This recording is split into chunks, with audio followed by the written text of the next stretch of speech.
Module 3 is where we're going to start taking measurements. That's module 4, not module 3. So you're gonna have to cut that out. Okay, module 4 is where we start to take measurements. So what you'll need is your measurement chart, which you can download, piece of elastic to tie around your waist.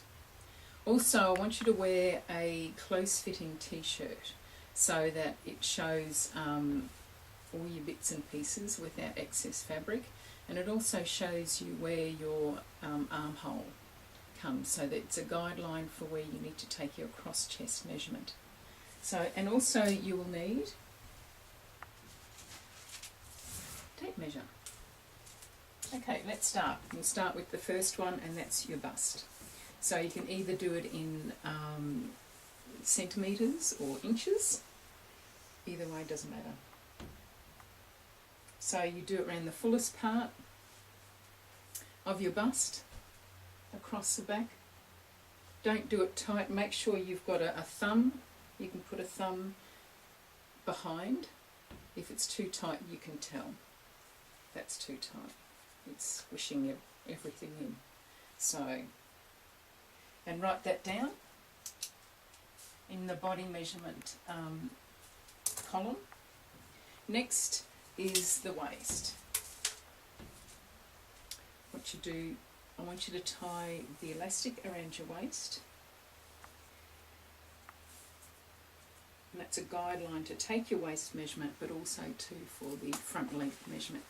Now, I've noticed that a lot of ladies have trouble finding where their waist is. So all I can say is it's the skinniest part of your body, or otherwise it's where you put your hands on your waist. That feels comfortable, that's where your waist is. Your waist is not down there. Even though you wear your jeans down here, that is not your waist. So where it feels comfortable with your hands, when you put your hands on your waist.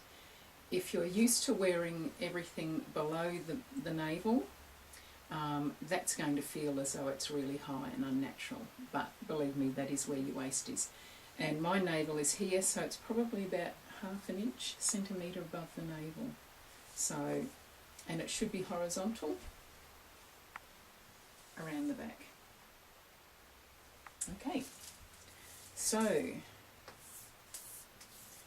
the same with taking your bust measurement. Make sure you've got a thumb. You can get a thumb behind it, and then write that down.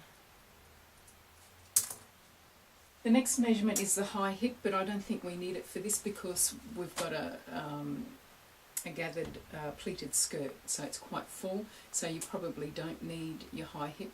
But I'll get you to take your low hip measurement, which is around the fullest part that everyone hates to take the measurement of.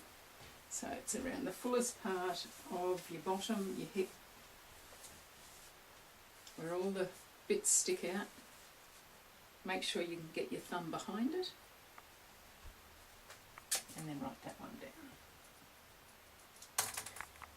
Okay, number 5 is your cross chest measurement. So with that, that's where the seams are on my t-shirt. So try and stand as natural as possible. Don't, pull your shoulders back or round them forward. So just stand as natural as possible as you can. And the measurement goes from that seam across to that seam. And that's your measurement for the cross chest. Now the across back, you're going to have to get someone to do it for you because it goes from the seam to the seam. If you're clever, you can do it.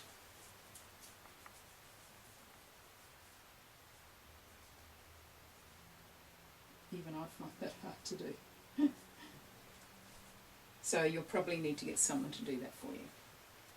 Your front length goes from, that is another front length, but I do the front length from the shoulder because you need the measurement to go over the bust and then down to the waist. So with the seam, you can actually see the seam of the t-shirt.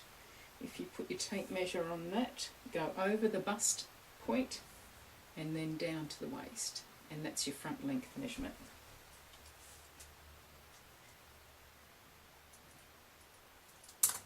The back length measurement is done from the nape of the neck. Now, if you can just imagine you've got a necklace on, and it'll usually sit just above that knobbly part in the back of your neck.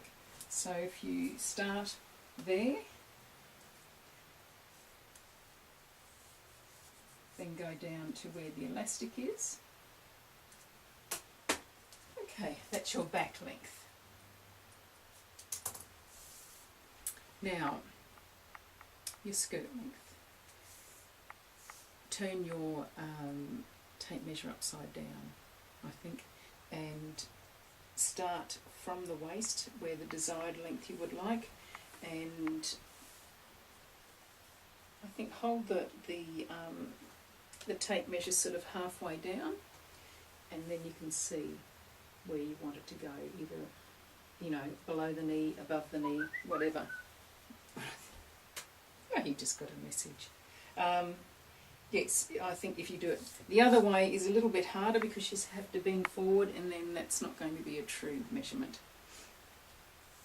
Now the other measurement I need to take, and you need to take, is the shoulder to bust point, and that determines then where your bust start will go in the pattern. So that's like the front, taking the front length, but it just finishes at the bust point or the nipple at the bust. So from the shoulder seam and come down to the bust point, and write that down.